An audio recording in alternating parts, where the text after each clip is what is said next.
Shalom. First and foremost, I want to give all praises, honor, and glory to Yahweh by Shemi Awashai, by Shemi Kakwadash. Double honors to the apostles and the elders of Great Millstone who rule well. Peace and blessings such as Sha'ak and the push forward in the truth. Throughout the four corners of the earth, I want to say shalom to you brothers and keep pushing.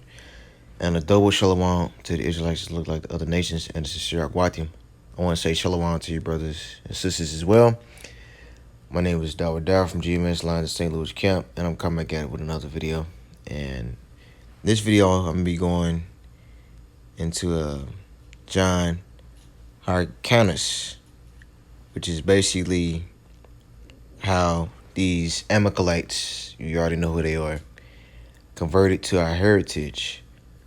And the people that's in Israel now, they're not even supposed to be there. That's why you still got wars and stuff going on, because those people ain't supposed to be in our land. You got all different nations over there. You got Amalek, Cush, and then you got Ishmael over there. And you got different other various tribes of Edom, like the Russians and all that.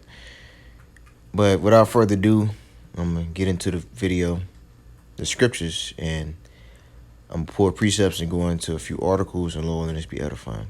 So let's get it. It's First Maccabees 16. Then came up John from Gazara and told Simon his father what Cenobaitus had done. Wherefore Simon called his two eldest sons, Judas and John, and said unto them, I and my brethren in my father's house have ever from my youth unto this day fought against the enemies of Israel. And things have prospered so well in our hands that we have delivered Israel oftentimes. But now I am old, and ye, by God's mercy, are of a sufficient age. Be ye instead of me and my brother, and go and fight for our nation, and the help from heaven be with you. So he chose out of the country 20,000 men of war, but horsemen, who went against Cenobaitus, and rested that night at Modin. And when they rose in the morning and went into the plain, behold, a mighty great host, both of footmen and horsemen, came against them. Howbeit there was a water brook betwixt them. So he and his people pitched over against them. And when he saw that the people were afraid to go over the brook, the water brook, he went first over himself, and then the men, seeing him pass through after him. And this just goes into the history of what happened before they was going to war. Just giving you a little history of John before I hop into more historical facts about him. Just in the book of Maccabees, right? It says, verse 7, that done, he divided his men and set the horsemen in the midst of the footmen, for the enemy's horsemen were very many. Then sounded they with the holy trumpets, whereupon Cenobaitus and his hosts were put to flight, so that many of them were slain, and the remnant gat them to the stronghold. At that time was Judas, John's brother, wounded, but John still followed after them until he came to Cedron, which Cenobaitus had built. So they fled even to the towers and the fields of Azotus, wherefore he burned it with fire, so that there were slain about them 2,000 men. Afterward he returned into the land of Judea in peace. Right? And and we, like, Maccabees is one of the most important books, because that's the history before our people were enslaved to the Romans. You see, because this is the beginning of the Greco-Roman Empire. So brothers out there got to get into the scripts and go into the history, because we scholars, so we got to make sure that we knowing these scriptures and these histories, because somebody might come up and ask, and we be able to know. It says, moreover, in the plain of Jericho was Ptolemaeus, the son of Ababus, made captain, and he had abundance of silver and gold, for he was the high priest's son-in-law, right? So Ptolemaeus. And I think that's a Edomite, actually. Yep. He was the high priest's son-in-law. See, this is why the Lord said, hey, don't make marriages with these people. You know, because they'll turn your hearts away. You know, and you brothers that's in the truth, you got to learn to be a little bit of an a-hole. And you got to stop being so compassionate to these other nations because they hate you. So like you. Says, wherefore his heart being lifted up, he thought to get the country to himself, and thereupon consulted deceitfully against Simon and his sons to destroy them. Now Simon was visiting the cities that were in the country and taking care of the good concerning ordering of them, like you. At which time he came down himself to Jericho with his sons, Mattathias and Judas, in the 117th year, in the 11th month called Sabbat. Right?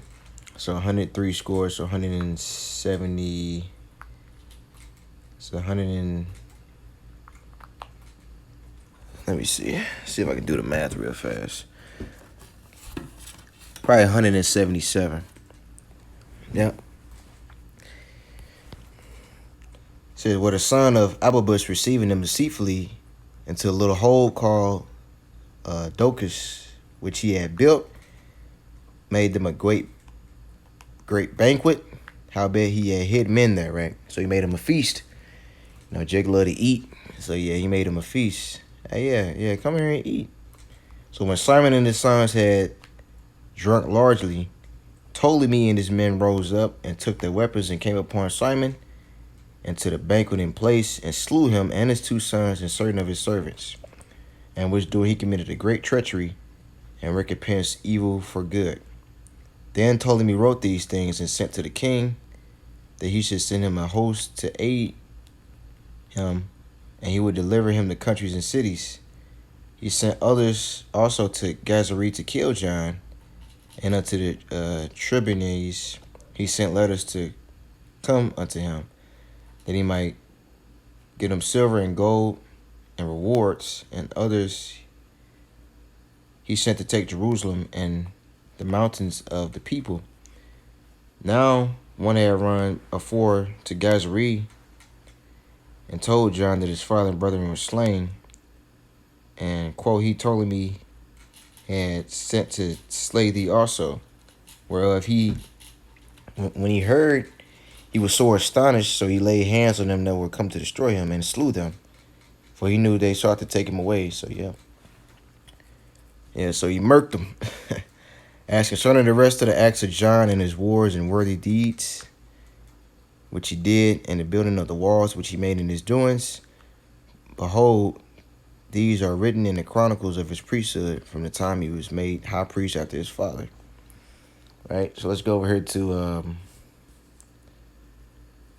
this article. So John Hyrcanus was the son of Simon Maccabeus. The old member of the Maccabean Hasmonean family, he took a regal name of Hyrcanus when he took the throne. Hyrcanus was a Greek name and seems to indicate that he embraced Hellenization at some level. Perhaps he realized that in order for Judea to survive, it had to maintain a presence among the various smaller states in the world that shared the Hellenistic culture. After John Hyrcanus, all the Hasmonean leaders adopted a Greek name. He came into power after one of his brothers-in-law, Ptolemy, killed Simon's Maccabees. John managed to escape, although 2 of his brothers were killed along with Simon. Right? And I don't know if this Ptolemy was an actual Edomite or not. I had to do a little bit more research. But let's read on. It says, John managed to escape, although 2 of his brothers were slain along with Simon. John went to Jerusalem, where he was hailed as Simon's successor by acclamation. Legend has it that he was not able to avenge his father's death because Ptolemy held his mother captive, Any attacks upon Ptolemy resulted in tortures against John's mother. Apparently, she encouraged him to attack anyway and inflict the punishment Ptolemy deserved, but John backed off. After she died, Ptolemy fled the country. Oh, punk ass. John reigned from 134 to 104 BCE. He was the fourth Hasmonean to rule.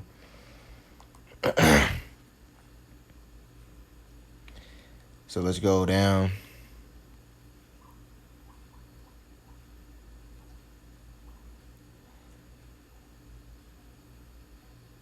And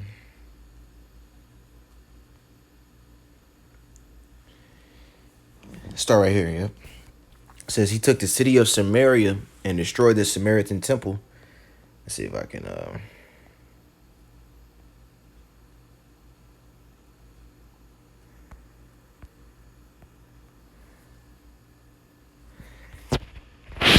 destroyed the Samaritan temple at Mount Gerizim. The ancient city of Samaria will not be rebuilt until the time of Herod the Great in the 1st century BCE.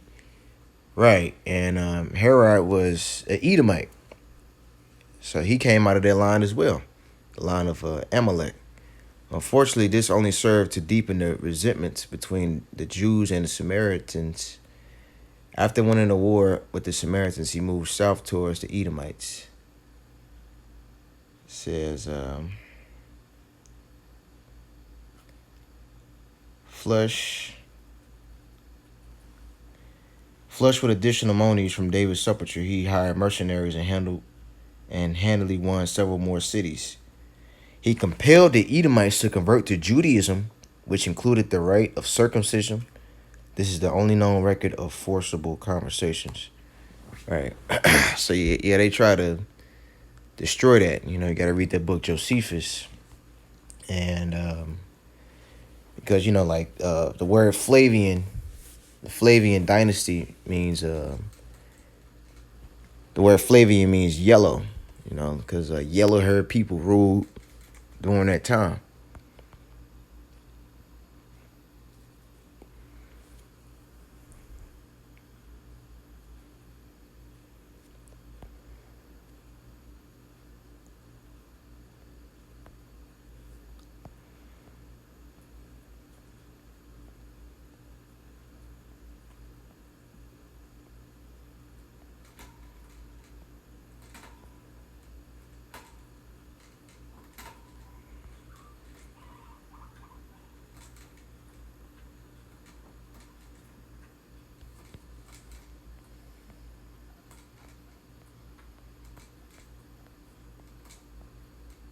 Okay.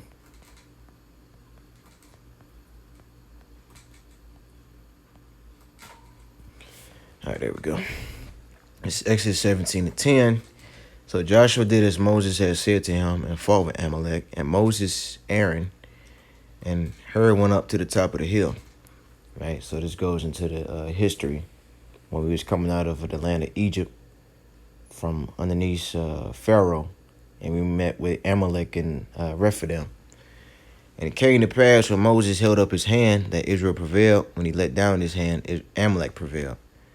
But Moses' hands were heavy, and they took a stone and put it under him. And he sat thereon, and Aaron and Hur stayed up his hands, the one on the one side and the one on the other side. And his hands were steadily until the going down of the sun. So he held up his hands all day, just so Israel can win that battle.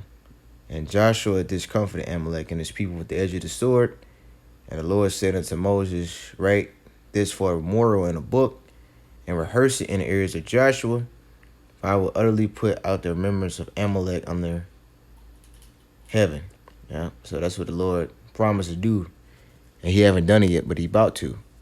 And Moses built an altar and called the name of it Jehovah Nissi, which I looked up that word in a minute. For he said, because the Lord hath sworn that the Lord will have war with Amalek from generation to generation. Right, so the Lord said he's going to have war with Amalek from generation to generation. And that's the chief tribe of Edom. All right. Let's go over to Genesis 36 real fast. And I'm going to get that scripture.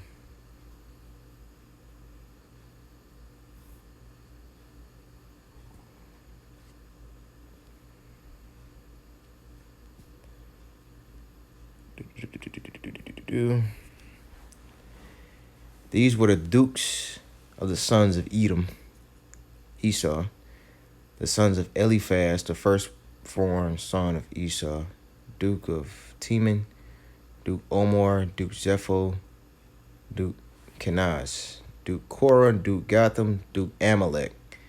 These are the dukes that came out of Eliphaz in the land of Edom. These were the sons of Ada. Right. So,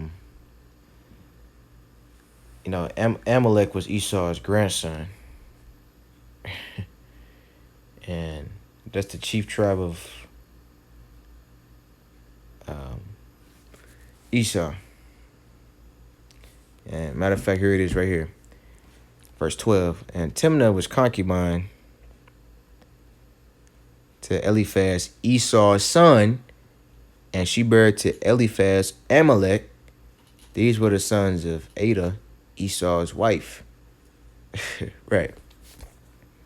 And you got the rest of those damn devils.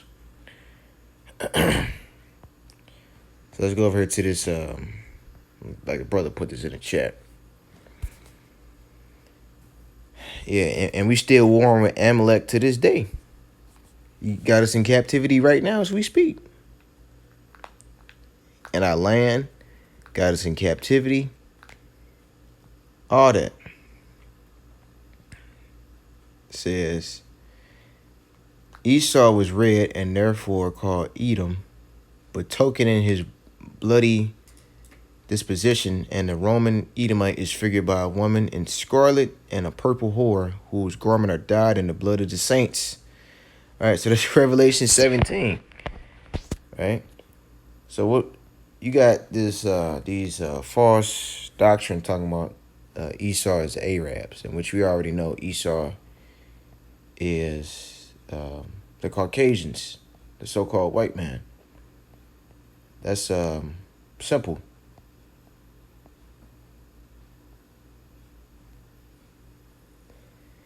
Revelation 17 and 1. And there came one of the 7 angels which had 7 vials, and talked with me, saying unto me, Come hither, that I will show thee the judgment of the great whore that sitteth upon many waters, with whom the kings of the earth have committed fornication, and the inhabitants of the earth have been made drunken with the wine of her fornication. Right? So he carried me away in the spirit into the wilderness, and I saw a woman sit upon a scarlet-colored beast, full of names of blasphemy, having 7 heads and 10 horns. And the woman was arrayed in purple and scarlet color, and decked with gold, precious stones, and pearls, having a golden cup in her hand, full of abominations and filthiness of her fornication. And upon her forehead was a name written, Mystery Babylon the Great, the mother of harlots and abominations of the earth. And when you break that down, it's 666. So what is Babylon pushing? Everything that's against the ways of Yahweh Shem Yahushua. And that's ran by Esau Edom, the devil according to the Bible. Revelation 18 and 4. And I heard another voice from heaven saying, Come out of her, my people, that ye be not partakers of her sins, and that ye receive none of her plagues, for her sin have reached unto heaven, and the Most High have remembered her iniquities. Right. So let's talk about the destruction is about to happen to this place, because Esau Edom is everything that's against the ways of Yahweh Shem Yahushua. He's a physical incarnation of the spiritual demon Satan. Like we as Israelites are the physical incarnation of Yahweh Shem Yahushua. All right, the right hand side. We got the Holy Spirit. The Edomites got the spirit of Satan. And that's according to Habakkuk, the 2nd chapter. His spirit is not upright in him. Let's go up. Edom is special is a special type of the kingdom of Antichrist, and above all the other enemies here threatened, who were all more open, left hurtful and hateful. Yeah, the Hebrews think that the Romans came of the Idumeans, right? The Idumeans, the Edomites, you know. And I said I was gonna get that word. Slovakia.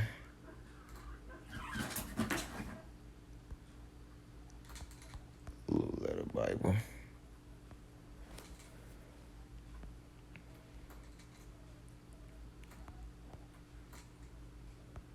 Matter of fact, should be Isaiah 34.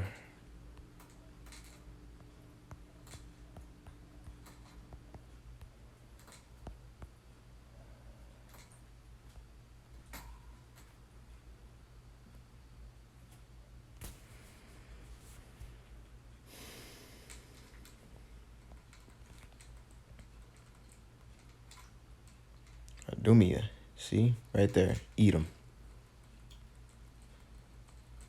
Edom, red. Edomite. Descendants of Esau. Boom, right there. Hey, and that's the plague that's supposed to come to Esau, Edom.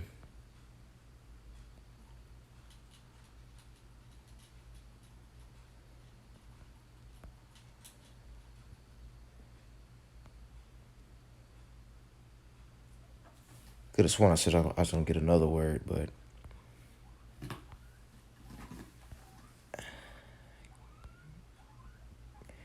guess I couldn't get it. I don't remember what it was, but let's go back to the scriptures.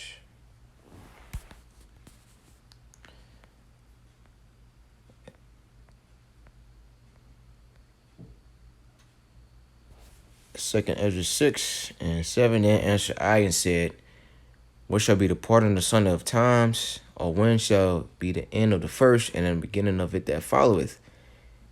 And he said unto me, from Abraham unto Isaac, when Jacob and Esau were born of him, Jacob's hand held first the heel of Esau.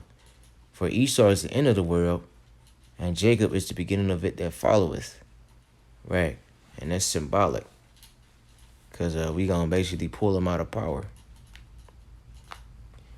And we doing that right now through the spirit and power of Yahweh Shema Shah through the word. All right. So with that, I want to give all praises, honor, and glory to Yahweh, by Shemi Awashah, by Shemer Kakadash.